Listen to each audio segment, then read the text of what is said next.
tous et bienvenue pour une nouvelle vidéo.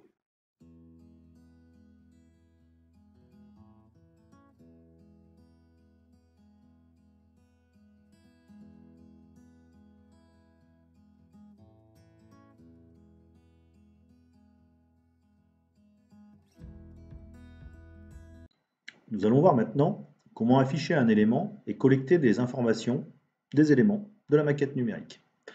Nous allons donc cliquer sur Objet. On voit que sur Objet, nous avons donc Objet, sélectionné, non sélectionné et Liste. Un élément important est l'élément Structure. Donc je viens cliquer sur Structure. Une fenêtre apparaît. Soit cette fenêtre, je peux la mettre séparée, ou si je désélectionne dans une fenêtre séparée, j'ai ma fenêtre qui vient ici. Moi, je choisis volontairement de la mettre dans une fenêtre séparée. Donc voilà ce que l'on obtient. Qu'est-ce que l'on a? J'ai différentes choses, types. Alors regarde bien ce qui va se passer au niveau de cette fenêtre qui est située complètement à droite. Si je viens cliquer sur type, voilà, j'ai la structure qui a été modifiée. J'ai aussi par groupe, je peux le mettre aussi par groupe. Donc moi, je vais la laisser par structure. Comme ça, j'ai bien une structure qui est faite de cette manière. Je veux sélectionner un élément. Exemple, je vais prendre cet élément. Donc quand je sélectionne un élément, il devient, vous voyez, en fond vert. Donc je viens sélectionner sur cet élément. Cet élément, je peux choisir de le garder uniquement à l'écran. Donc si je fais transparent, le reste va devenir transparent. Si je décide de masquer tous les autres éléments non sélectionnés, ça va masquer tous les autres éléments non sélectionnés.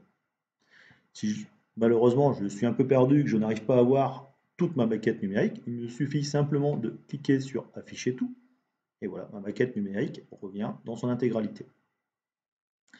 Donc voilà ce que je peux trouver. Qu'est-ce que je fais? Je vais toujours rester avec mon élément sélectionné et l'afficher. Soit je décide de ne pas l'afficher, cette fois-ci je suis bien dans l'élément sélectionné, je décide de l'afficher ou pas, donc je le rends transparent. Vous voyez, il est passé transparent. Moi je décide de l'afficher, donc je l'ai rendu affiché. Donc, ce qui m'intéresse, c'est de retrouver les informations qui sont liées à cet élément. Cet élément, je sais qu'il est là, que c'est une fenêtre. Dans le volet de droite, dans mon menu déroulant, je vais trouver quoi? Oh, excusez-moi. Voilà, c'est pas du tout ce que je voulais faire. Je vais agrandir cette fenêtre et aller voir un petit peu quelles sont les informations que je vais trouver au niveau de cette fenêtre. Donc, les propriétés des objets sélectionnés, ils apparaîtront ici.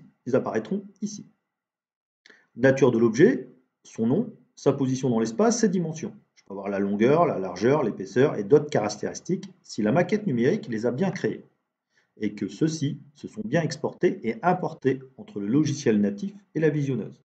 Il se peut que parfois il y ait des couacs. Donc, ce qui m'intéresserait, c'est de connaître les dimensions de cette fenêtre. Je vais aller voir si je ne trouve pas les dimensions de cette fenêtre, sachant qu'on peut aller les chercher, bien entendu, avec l'outil dimension. Je vais voir un petit peu si j'ai pas des caractéristiques. Voilà, j'ai des différents éléments. Moi, ce qui m'intéresse, c'est d'aller chercher les dimensions. Donc, je m'intéresse simplement aux dimensions. Vous voyez, j'ai quelques éléments d'information. Je dois bien les trouver quelque part. Donc voilà, je descends, je descends, je descends, je descends, je descends, je descends. Bah alors, les dimensions, je vais bien les trouver quelque part. Bon, on remonte. Tant pour moi. Désolé pour ce petit intermède. Voilà.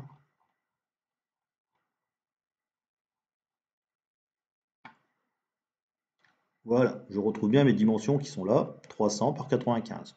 On peut vérifier, mais si je prends l'outil dimension, si je sélectionne une longueur, j'ai bien 300 sur 95. Je reviens bien entendu maintenant ici. Voilà à quoi elle me sert cet élément objet. Donc voilà, j'espère que tout vous a plu. Je vous dis merci à tous et à bientôt.